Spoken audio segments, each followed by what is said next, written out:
Welcome to the Nerdjacker's Vault. Today we are reading Book 1, the secular narrative from the Questions of King Milinda by Indian sage Nagasena, translated by T.W. Rhys-Davids and Syed Mahdi Hassan. King Milinda at Sagala, the famous town of yore, to Nagasena, the world-famous sage, repaired. So the deep Ganges to the deeper ocean flows.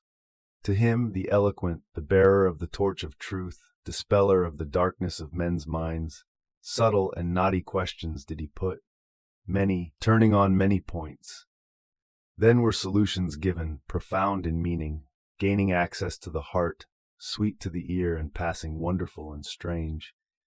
For Nagasena's talk plunged to the hidden depths of Vinaya and of Abhidhamma, the law and the thought, unraveling all the meshes of the Sudda's net, glittering the while with metaphors and reasoning high. Come then, apply your minds, and let your hearts rejoice, and hearken to these subtle questionings, all grounds of doubt well fitted to resolve. Thus has it been handed down by tradition. There is in the country of the Yonakas a great center of trade, a city that is called Sagala, situated in a delightful country well watered and hilly, abounding in parks and gardens and groves and lakes and tanks, a paradise of rivers and mountains and woods. Wise architects have laid it out, and its people know of no oppression, since all their enemies and adversaries have been put down.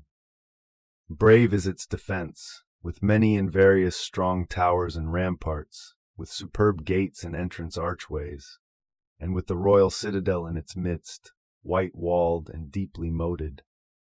Well laid out are its streets, squares, crossroads, and marketplaces. Well displayed are the innumerable sorts of costly merchandise with which its shops are filled.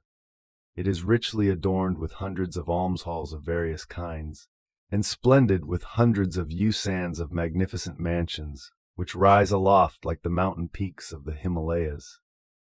Its streets are filled with elephants, horses, carriages, and foot passengers, frequented by groups of handsome men and beautiful women, and crowded by men of all sorts and conditions, Brahmins, nobles, artificers, and servants.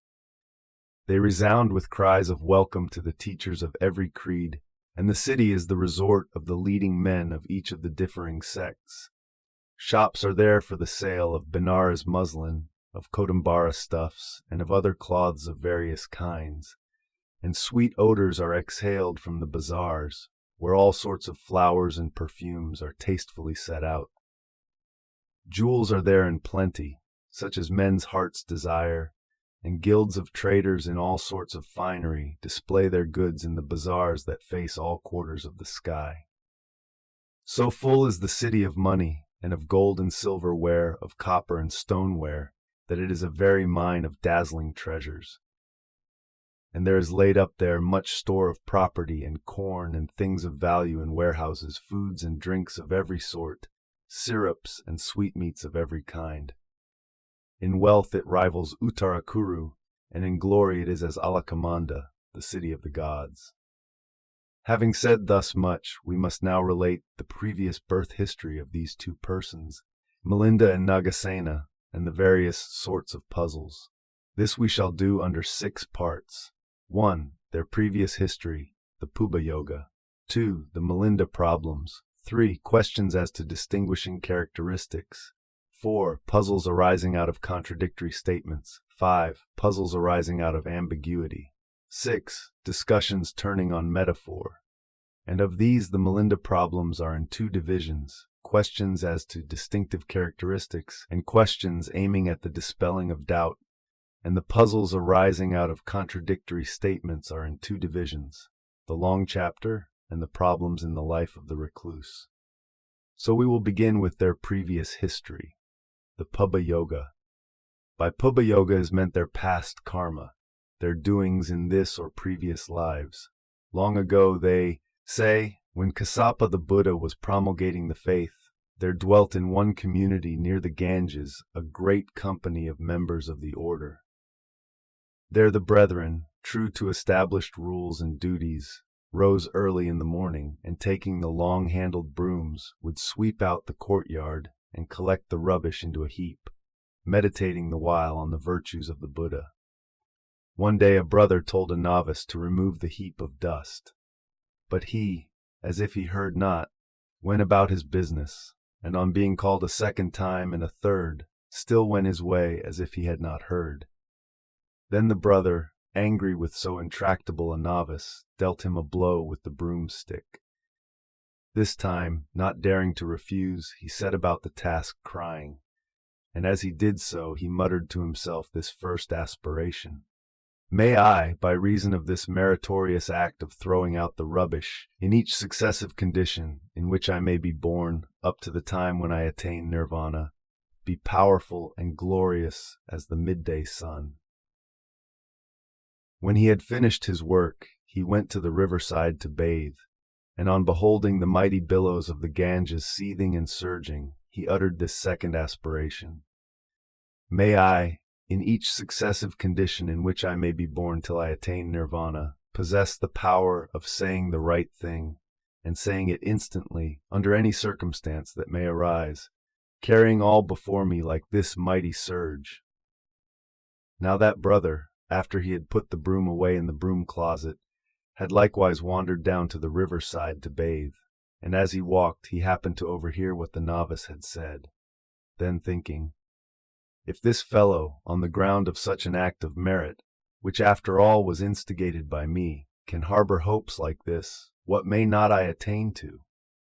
He too made his wish, and it was thus: "In each successive condition in which I may be born till I attain nirvana, may I too be ready in saying the right thing at once, and more especially may have the power of unraveling and of solving each problem and each puzzling question this young man may put, carrying all before me like this mighty surge." Then for the whole period between one Buddha and the next, these two people wandered from existence to existence among gods and men. And our Buddha saw them too. And just as he did to the son of Magali and to Tissa the elder, so to them also did he foretell their future fate, saying, 500 years after I have passed away will these two reappear, and the subtle law and doctrine taught by me will they too explain, unraveling and disentangling its difficulties by questions put and metaphors adduced." Of the two, the novice became the king of the city of Sagala in India, Milinda by name, learned, eloquent, wise, and able, and a faithful observer, and that at the right time, of all the various acts of devotion and ceremony enjoined by his own sacred hymns concerning things past, present, and to come. Many were the arts and sciences he knew, holy tradition and secular law, the Sankhya, Yoga, Nyaya, and Vaishika systems of philosophy, arithmetic, music, medicine, the four Vedas, the Puranas, and the Itihasas, astronomy, magic, causation, and spells, the art of war, poetry, conveyancing, in a word, the whole 19. As a disputant he was hard to equal, harder still to overcome, the acknowledged superior of all the founders of the various schools of youth. And as in wisdom, so in strength of body, swiftness, and valor, there was found none equal to Milinda in all India. He was rich too, mighty in wealth and prosperity, and the number of his armed hosts knew no end. Now one day, Milinda the king proceeded forth out of the city to pass in review the innumerable host of his mighty army in its fourfold array of elephants, cavalry, bowmen, and soldiers on foot. And when the numbering of the forces was over, the king, who was fond of wordy disputation, and eager for discussion with casuists, sophists, and gentry of that sort, looked at the sun to ascertain the time, and then said to his ministers, "The day is yet young. What would be the use of getting back to town so early? Is there no learned person, whether wandering teacher or Brahmin, the head of some school or order, or the master of some band of pupils, even though he profess faith in the Arahat, the supreme Buddha, who would be able to talk with me and resolve my doubts?" Thereupon the 500 Yonakas said to Milinda the king, "There are the 6 masters, O king, Purana Kassapa, Makali of the cowshed, the Nagantha of the Nada clan, Sangaya the son of the Balatha woman, Ajita of the garment of hair, and Pakuda Kakayana. These are well known as famous founders of schools, followed by bands of disciples and hearers, and highly honored by the people. Go, great king, put to them your problems and have your doubts resolved. So King Milinda, attended by the 500 Yonakas, mounted the royal car with its splendid equipage, and went out to the dwelling place of Purana Kassapa, exchanged with him the compliments of friendly greeting, and took his seat courteously apart. And thus sitting he said to him, "Who is it, venerable Kassapa, who rules the world?" "The earth, great king, rules the world." "But, venerable Kassapa, if it be the earth that rules the world, how comes it that some men go to the Aviki hell, thus getting outside the sphere of the earth?" When he had thus spoken, neither could Purana Kassapa swallow the puzzle, nor could he bring it up. Crestfallen, driven to silence, and moody, there he sat. Then Milinda the king said to Macaulay of the cowshed, "Are there, venerable Gosala, good and evil acts? Is there such a thing as fruit, ultimate result, of good and evil acts?" "There are no such acts, O king, and no such fruit, or ultimate result. Those who here in the world are nobles, they, O king, when they go to the other world will become nobles once more. And those who are Brahmins, or of the middle class, or work people, or outcasts here, will in the next world become the same. What then is the use of good or evil acts?" "If, venerable Gosala, it be as you say then, by parity of reasoning, those who here in this world have a hand cut off, must in the next world become persons with a hand cut off, and in like manner those who have had a foot cut off, or an ear, or their nose." And at this saying Macaulay was silenced. Then youth Milinda the king within himself, "All India is an empty thing, it is verily like chaff. There is no one, either recluse or Brahmin, capable of discussing things with me and dispelling my doubts." And he said to his ministers, "Beautiful is the night and pleasant. Who is the recluse or Brahmin we can visit tonight to question him, who will be able to converse with us and dispel our doubts?" And at that saying the counselors remained silent, and stood there gazing upon the face of the king. Now at that time the city of Sagala had for 12 years been devoid of learned men, whether Brahmins, Samanas, or laymen. But wherever the king heard that such persons dwelt, thither he would go and put his questions to them. But they all alike, being unable to satisfy the king by their solution of his problems, departed hither and thither, or if they did not leave for some other place, were at all events reduced to silence. And the brethren of the order went, for the most part, to the Himalaya mountains.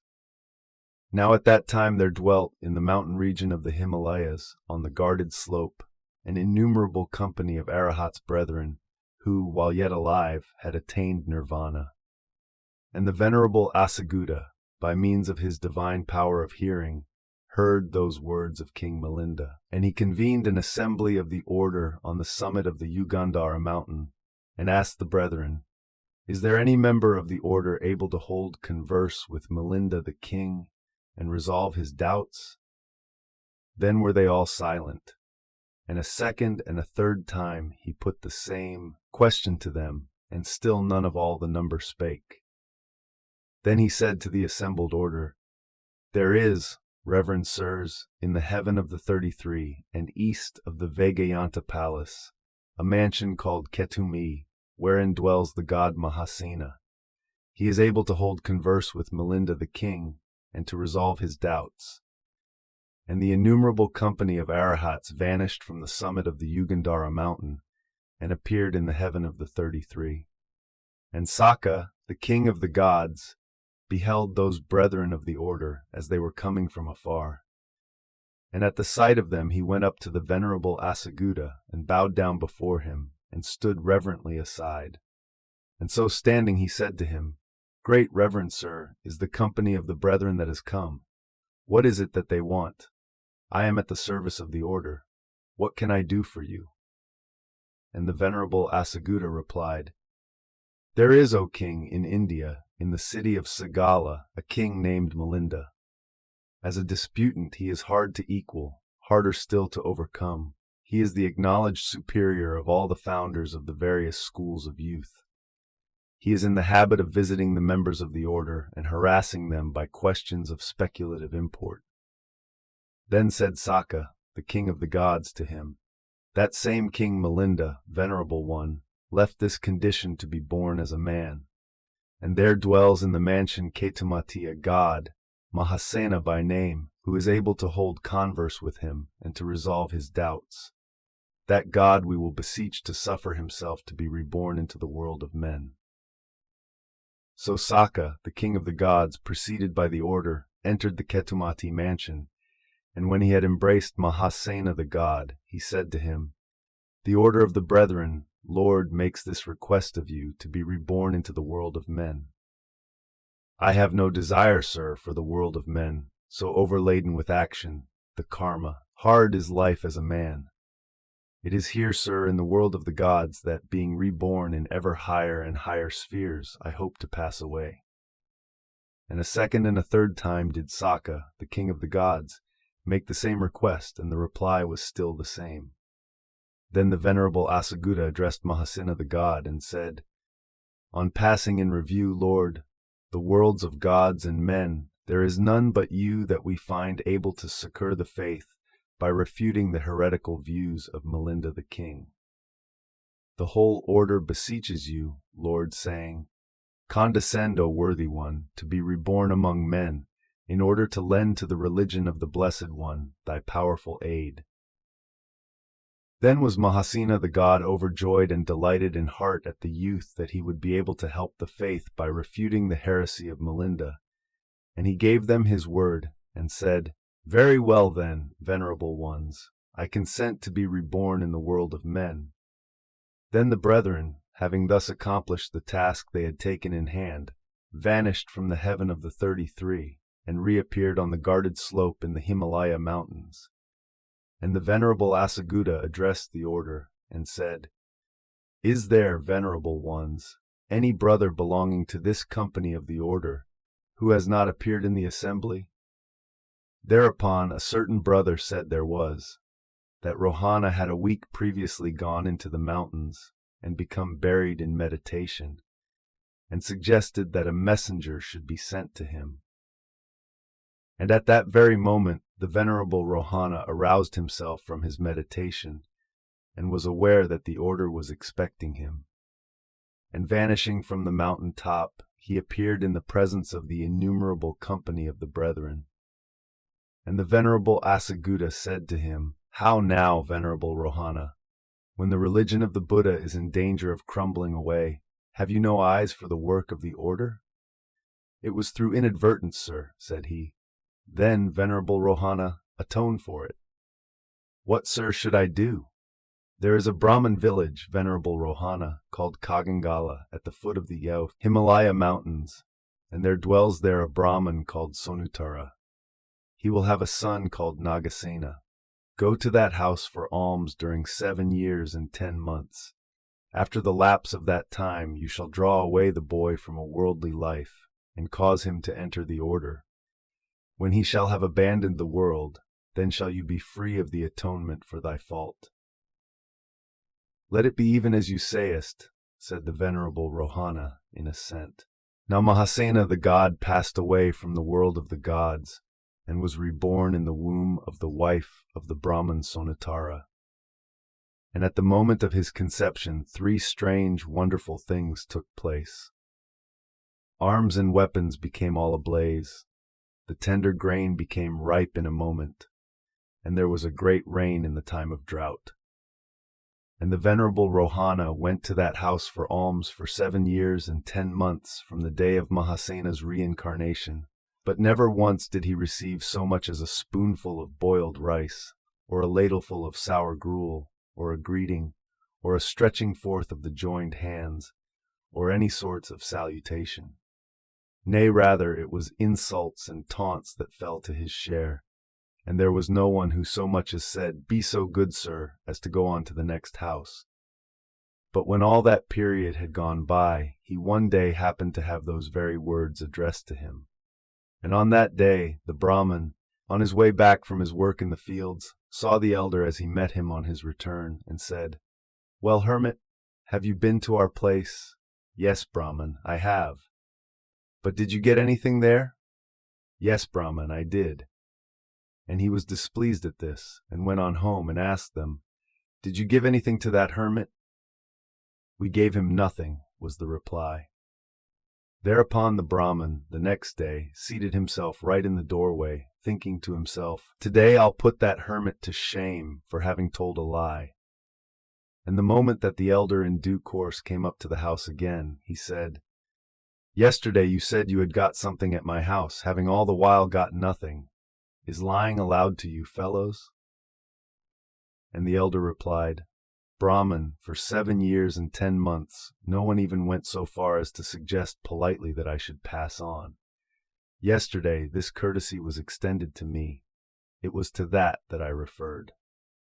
The Brahman youth to himself, "If these men, at the mere experience of a little courtesy, acknowledge in a public place, and with thanks, that they have received an alms, what will they not do if they really receive a gift?" And he was much struck by this, and had an alms bestowed upon the elder from the rice and curry prepared for his own use, and added furthermore, "Every day you shall receive here food of the same kind." And having watched the elder as he visited the place from that day onwards, and noticed how subdued was his demeanor, he became more and more pleased with him, and invited him to take there regularly his midday meal. And the elder gave, by silence, his consent, and daily from that time forth, when he had finished his meal and was about to depart, he would pronounce some short passage or other from the words of the Buddha. Now the Brahman's wife had, after her 10 months, brought forth her son, and they called his name Nagasena. He grew up in due course till he became 7 years old, and his father said to the child, "Do you want, dear Nagasena, to study the learning traditional in this Brahmanical house of ours?" "What is it called, father?" said he. "The 3 Vedas are called learning. The Sikha, other kinds of knowledge, are only arts, my dear." "Yes, I should like to learn them, father," said the boy. Then Sonutara the Brahman gave to a Brahman teacher a usan pieces as his teaching fee, and had a divan spread for him aside in an inner chamber, and said to him, "Do you, Brahman, teach this boy the sacred hymns by heart." So the teacher made the boy repeat the hymns, urging him to get them by heart. And young Nagasena, after one repetition of them, had learnt the 3 Vedas by heart, could intone them correctly, had understood their meaning, could fix the right place of each particular verse, and had grasped the mysteries they contained. All at once there arose in him an intuitive insight into the Vedas, with a knowledge of their lexicography, of their prosody, of their grammar, and of the legends attaching to the characters in them. He became a philologist and grammarian, and skilled alike in casuistry and in the knowledge of the bodily marks that foreshadow the greatness of a man. Then young Nagasena said to his father, "Is there anything more to be learned in this Brahmanical family of ours, or is this all?" "There is no more, Nagasena, my dear. This is all," was the reply.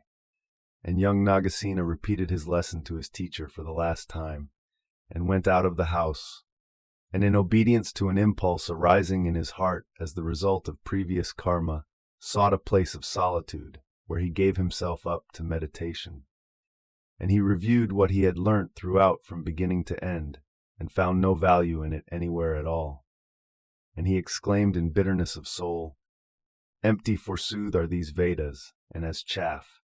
There is in them neither reality, nor worth, nor essential truth." That moment the venerable Rohana, seated at his hermitage at Vatanya, felt in his mind what was passing in the heart of Nagasena. And he robed himself, and taking his alms bowl in his hand, he vanished from Vatanya and appeared near the Brahmin village Kagangala. And young Nagasena, as he stood again in the doorway, saw him coming in the distance. At the sight of him he became happy and glad, and a sweet hope sprang up in his heart that from him he might learn the essential truth. And he went to him, and said, Who art you, sir, that you art thus bald-headed, and wearest yellow robes? They call me a recluse, my child, which literally this means, one who has abandoned the worldly life. And why do they call you one who has abandoned? Because a recluse is one who has receded from the world in order to make the stain of sinful things recede. It is for that reason, my child, that they call me a recluse. Why, sir, dost you not wear hair as others do?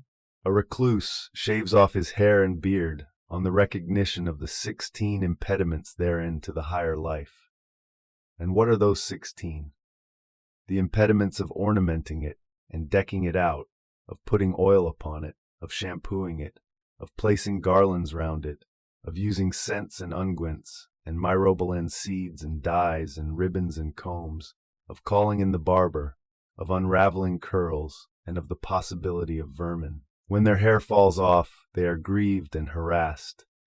Yea, they lament sometimes, and cry, and beat their breasts, or fall headlong in a swoon, and entangled by these and such impediments, men may forget those parts of wisdom or learning which are delicate and subtle.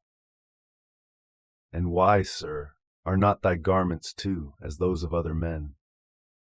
Beautiful clothes, my boy, such as are worn by worldly men, are inseparable from the 5 cravings. But whatsoever dangers lurk in dress, he who wears the yellow robes knows nothing of.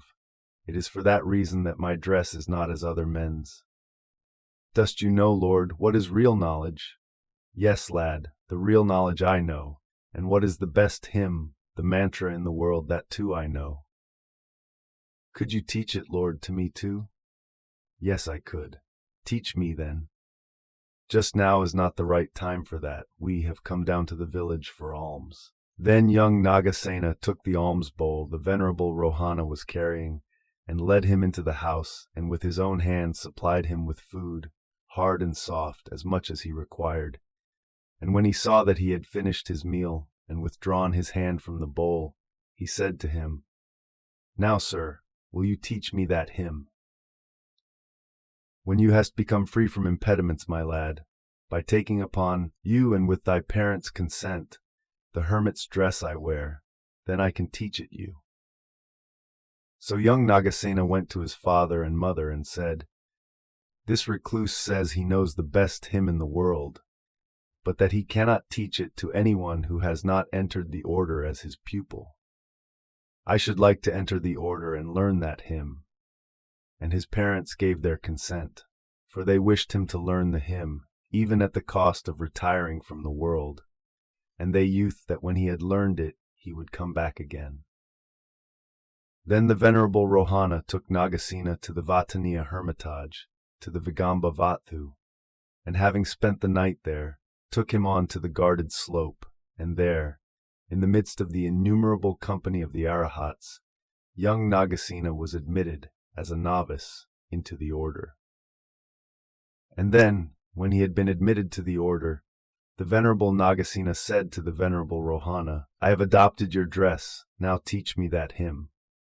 Then the venerable Rohana youth thus to himself, In what ought I first to instruct him, in the discourses, the Suttanta, or in the deeper things of the faith, the Abhidhamma?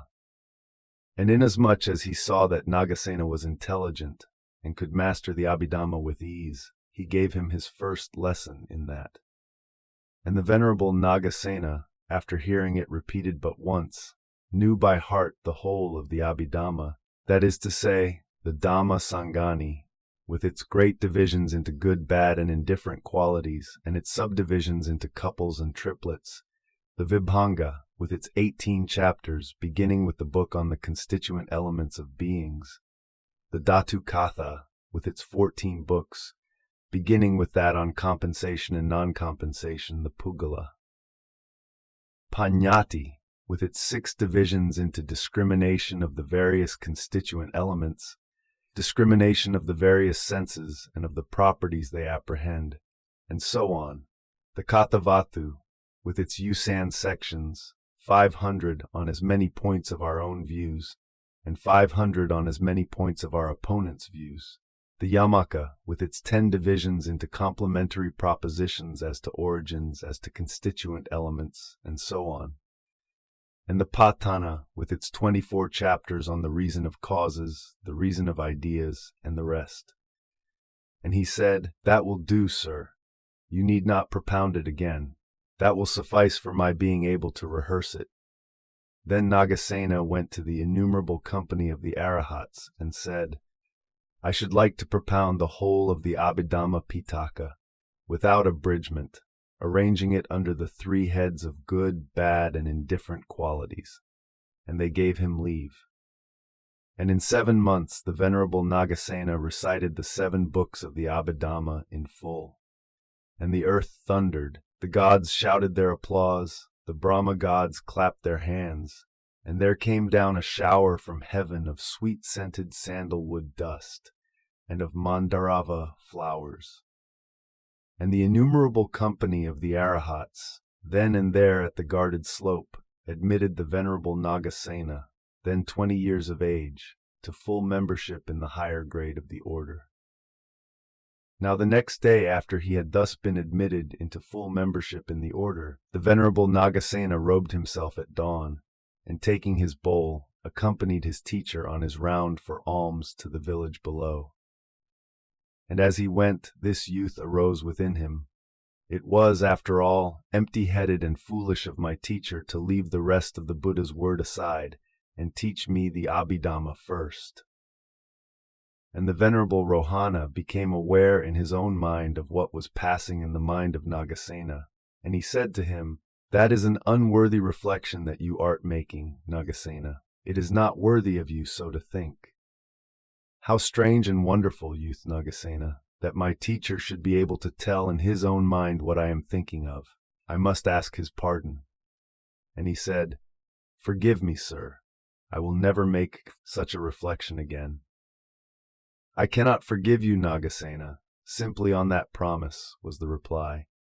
"But there is a city called Sagala, where a king rules whose name is Milinda, and he harasses the brethren by putting puzzles to them of heretical tendency. You will have earned your pardon, Nagasena, when you shall have gone there, and overcome that king in argument, and brought him to take delight in the truth. Not only let King Milinda, Holy One, but let all the kings of India come and propound questions to me, and I will break all those puzzles up and solve them, if only you will pardon me," exclaimed Nagasena. But when he found it was of no avail, he said, "Where, sir, do you advise me to spend the 3 months of the rains now coming on?" "There is a brother named Asaguta dwelling at the Vataniya hermitage. Go, Nagasena, to him, and in my name bow down to his feet, and say, 'My teacher, Holy One, salutes you reverently, and asks whether you are in health and ease, in full vigor and comfort. He has sent me here to pass the 3 months of the rains under your charge. When he asks you your teacher's name, tell it him. But when he asks you his own name, say, "My teacher, sir, knows your name." And Nagasena bowed down before the venerable Rohana, and passing him on his right hand as he left him, took his bowl and robe, and went on from place to place till he came to the Vataniya hermitage, begging for his food on the way. And on his arrival he saluted the venerable Asaguta, and said exactly what he had been told to say, and to the last reply Asaguta said, "Very well then, Nagasena, put by your bowl and robe." And the next day Nagasena swept out the teacher's cell, and put the drinking water and tooth cleansers ready for him to use. The elder swept out the cell again, threw away the water and the tooth cleansers, and fetched others, and said not a word of any kind. So it went on for 7 days.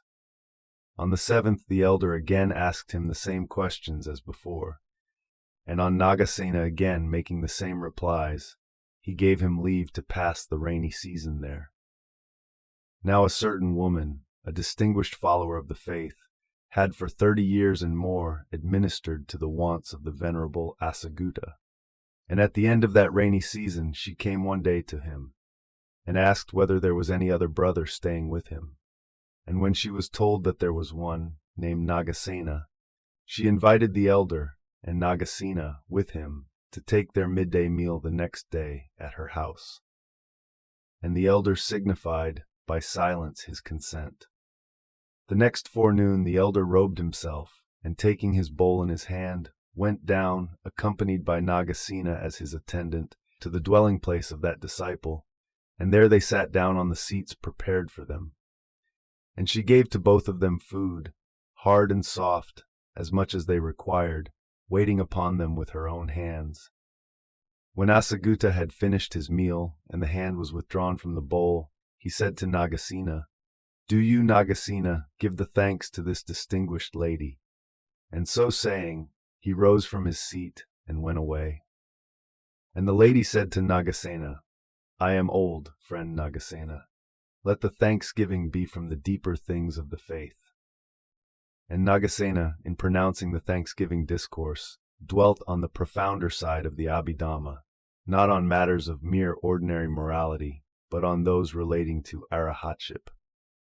And as the lady sat there listening, there arose in her heart the insight into the truth, clear and stainless, which perceives that whatsoever has beginning, that has the inherent quality of passing away.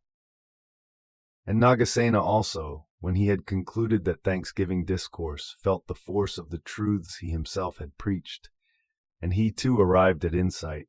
He too entered, as he sat there upon the stream, that is to say, upon the first stage of the excellent way to arahatship. Then the venerable Asagutta, as he was sitting in his arbor, was aware that they both had attained to insight, and he exclaimed, well done, Nagasena! By one arrow shot you have hit two noble quarries." And at the same time, you sands of the gods shouted their approval. Now the venerable Nagasena arose and returned to Asagutta, and saluting him, took a seat reverently apart. And Asagutta said to him, "Do you now go, Nagasena, to Pataliputra? There in the Asoka Park dwells the venerable Dhammarakkhita. Under him you should learn the words of the Buddha." "How far is it, sir, from here to Pataliputra?" 100 leagues, Nagasena. "Great, sir, is the distance. It will be difficult to get food on the way. How shall I get there?"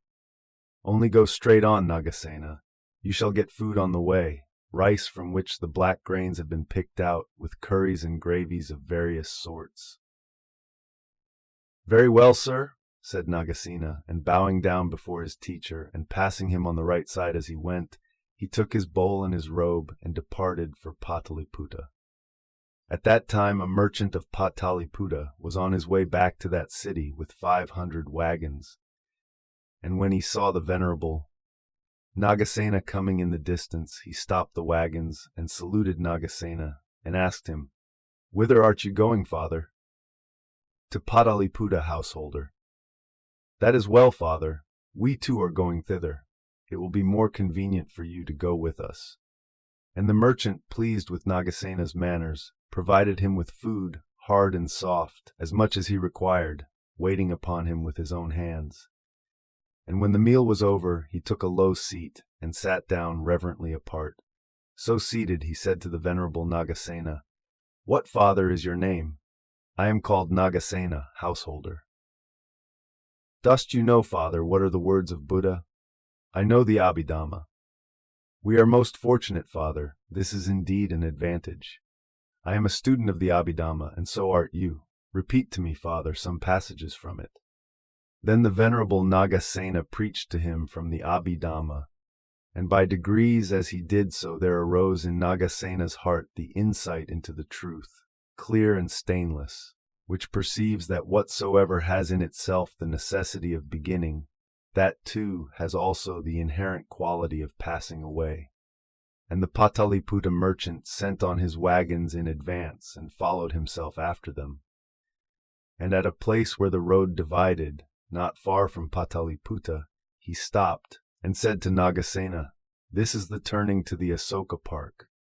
Now I have here a rare piece of woolen stuff, 16 cubits by 8. Do me the favor of accepting it." And Nagasena did so. And the merchant, pleased and glad, with joyful heart, and full of content and happiness, saluted the venerable Nagasena, and keeping him on his right hand as he passed round him, went on his way. But Nagasena went on to the Asoka Park to Dhammarakita, and after saluting him and telling him on what errand he had come, he learnt by heart from the mouth of the venerable Dhammarakita the whole of the 3 baskets of the Buddha's word in 3 months, and after a single recital, so far as the letter, that is, knowing the words by heart, was concerned. And in 3 months more he mastered the spirit, that is, the deeper meaning of the sense of the words.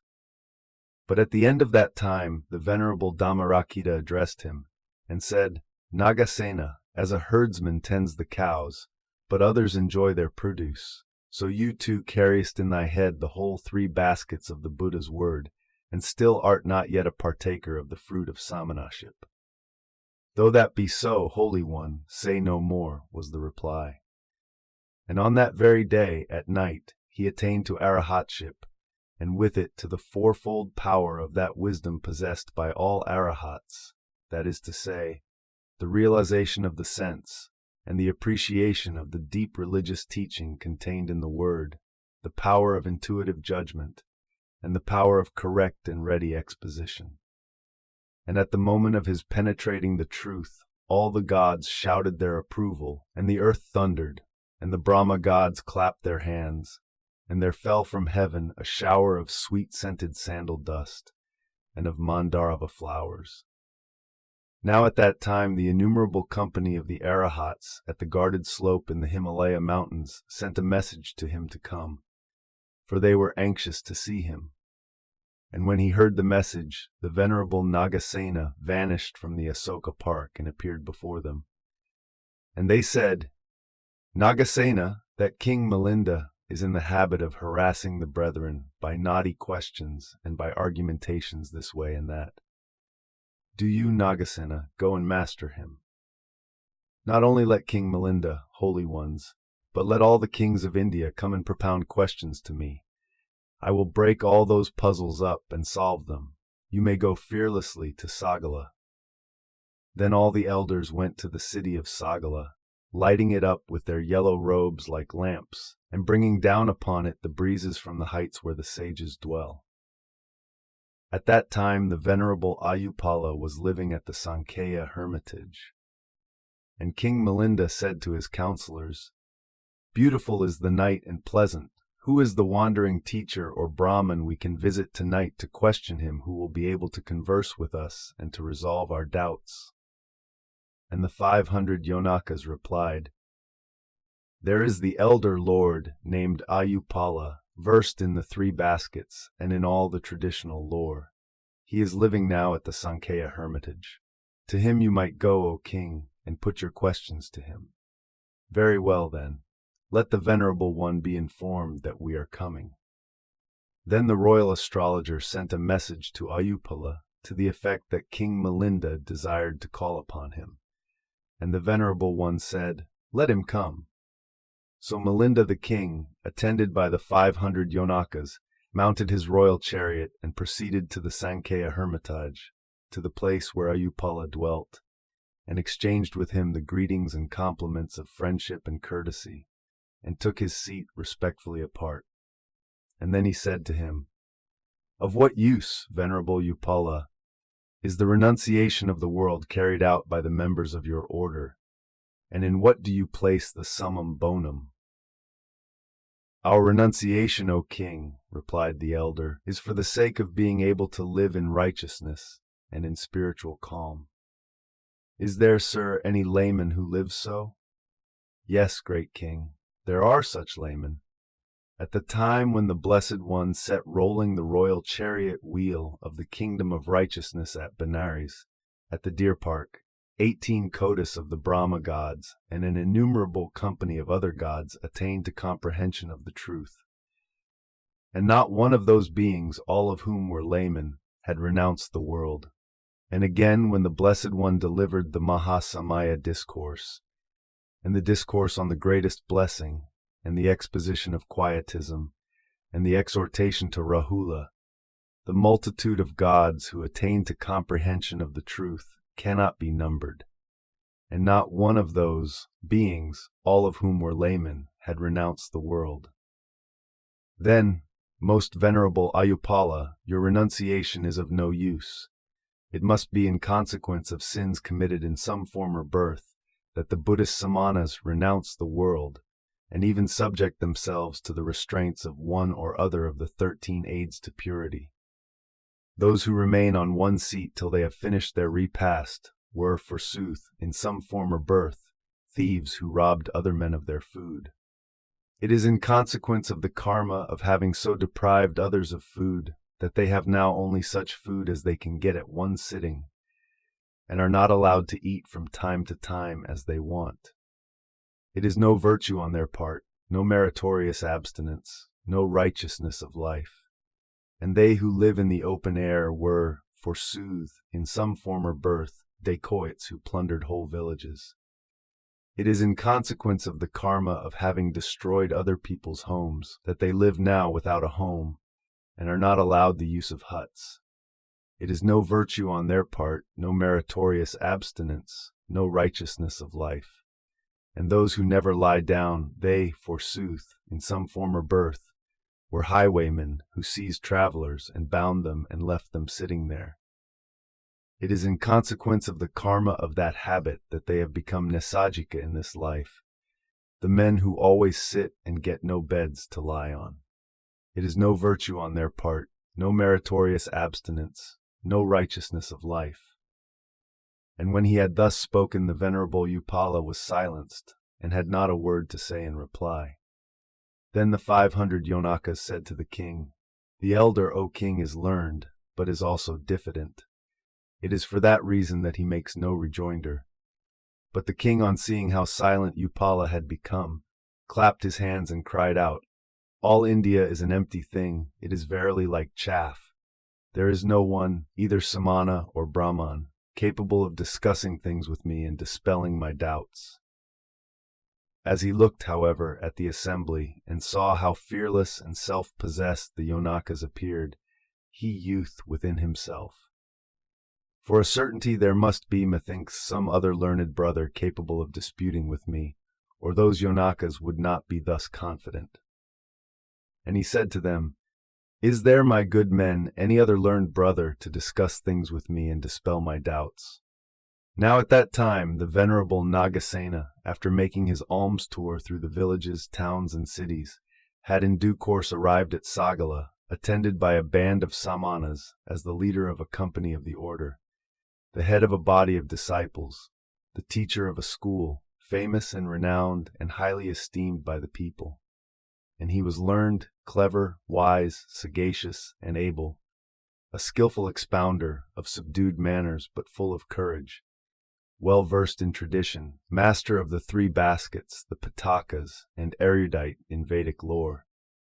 He was in possession of the highest insight, a master of all that had been handed down in the schools, and of the various discriminations by which the most abstruse points can be explained. He knew by heart the 9-fold divisions of the doctrine of the Buddha to perfection, and was equally skilled in discerning both the spirit and the letter of the word. Endowed with instantaneous and varied power of repartee, and wealth of language and beauty of eloquence, he was difficult to equal, and still more difficult to excel, difficult to answer, to repel, or to refute. He was imperturbable as the depths of the sea, immovable as the king of mountains, victorious in the struggle with evil, a dispeller of darkness and diffuser of light, mighty in eloquence, a confounder of the followers of other masters, and a crusher out of the adherents of rival doctrines. Honored and revered by the brethren and sisters of the order, and its lay adherents of either sex, and by kings and their high officials, he was in the abundant receipt of all the requisites of a member of the flit order, robes and bowl and lodging, and whatever is needful for the sick, receiving the highest veneration no less than material gifts. To the wise and discerning who came to him with listening ear, he displayed the 9-fold jewel of the conqueror's word. He pointed out to them the path of righteousness, bore aloft for them the torch of truth, set up for them the sacred pillar of the truth, and celebrated for their benefit the sacrifice of the truth. For them he waved the banner, raised the standard, blew the trumpet, and beat the drum of truth. And with his mighty lion's voice, like Indra's thunder, but sweet the while, he poured out upon them a plenteous shower, heavy with drops of mercy, and brilliant with the coruscations of the lightning flashes of his knowledge, of the nectar waters of the teaching of the nirvana of the truth, thus satisfying to the full a thirsty world. There then, at the Sankhya hermitage, did the venerable Nagasena, with a numerous company of the brethren, dwell. Therefore is it said, learned, with varied eloquence, sagacious, bold, master of views, in exposition sound, the brethren, wise themselves in holy writ, repeaters of the fivefold sacred word, put Nagasena as their leader and their chief, him, Nagasena of clear mind and wisdom deep, who knew which was the right path, which the false, and had himself attained nirvana's placid heights.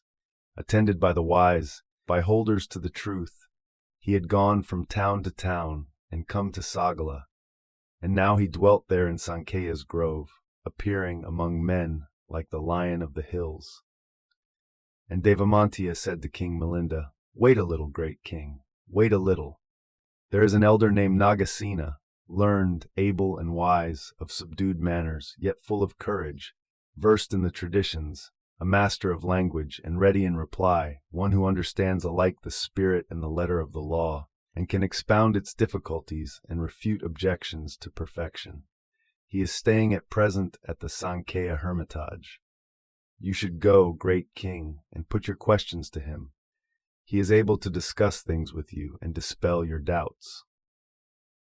Then when Milinda the king heard the name Nagasena, thus suddenly introduced, he was seized with fear and with anxiety, and the hairs of his body stood on end. But he asked Devamantiya, "Is that really so?" And Devamantiya replied, "He is capable, sire, of discussing things with the guardians of the world, with Indra, Yama, Varuna, Kuvera, Pragapati, Suyama, and Santushita, and even with the great Brahma himself, the progenitor of mankind. How much more then with a mere human being?"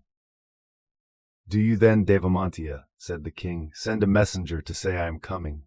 And he did so. And Nagasena sent word back that he might come. And the king, attended by the 500 Yonakas, mounted his royal chariot, and proceeded with a great retinue to the Sankhya hermitage, and to the place where Nagasena dwelt. At that time the venerable Nagasena was seated with the innumerable company of the brethren of the order, in the open hall in front of the hermitage. So King Milinda saw the assembly from afar, and he said to Devamantiya, "Whose, Devamantiya, is this so mighty retinue?" "These are they who follow the venerable Nagasena," was the reply. Then at the sight there came over King Milinda a feeling of fear and of anxiety, and the hairs of his body stood on end.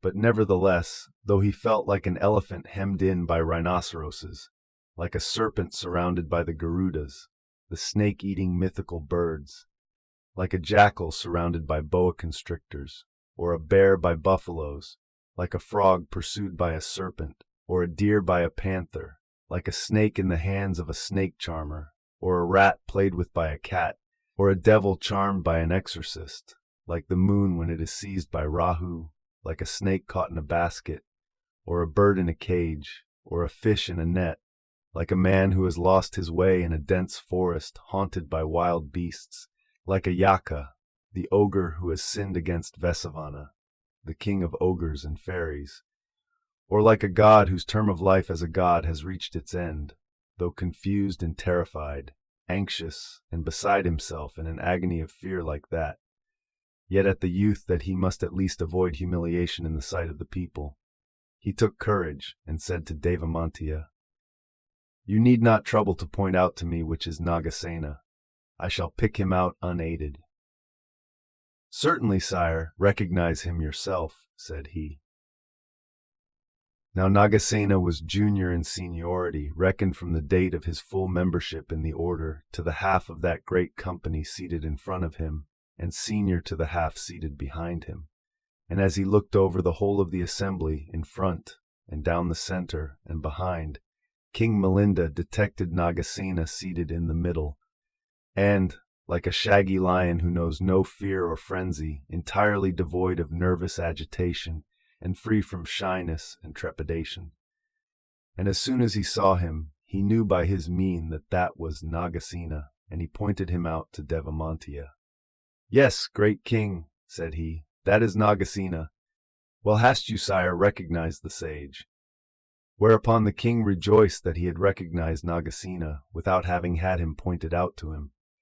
But nevertheless, at the sight of him, the king was seized with nervous excitement and trepidation and fear.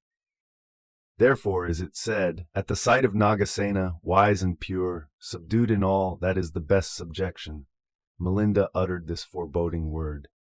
"Many the talkers I have visited, many the conversations I have had, but never yet till now today has fear, so strange, so terrible, overpowered my heart. Verily now defeat must be my lot, and victory his, so troubled is my mind." Here ends the introductory secular narrative. Our audiobook ends here. Thank you for listening. If you want any particular book in this channel, please let us know in the comments.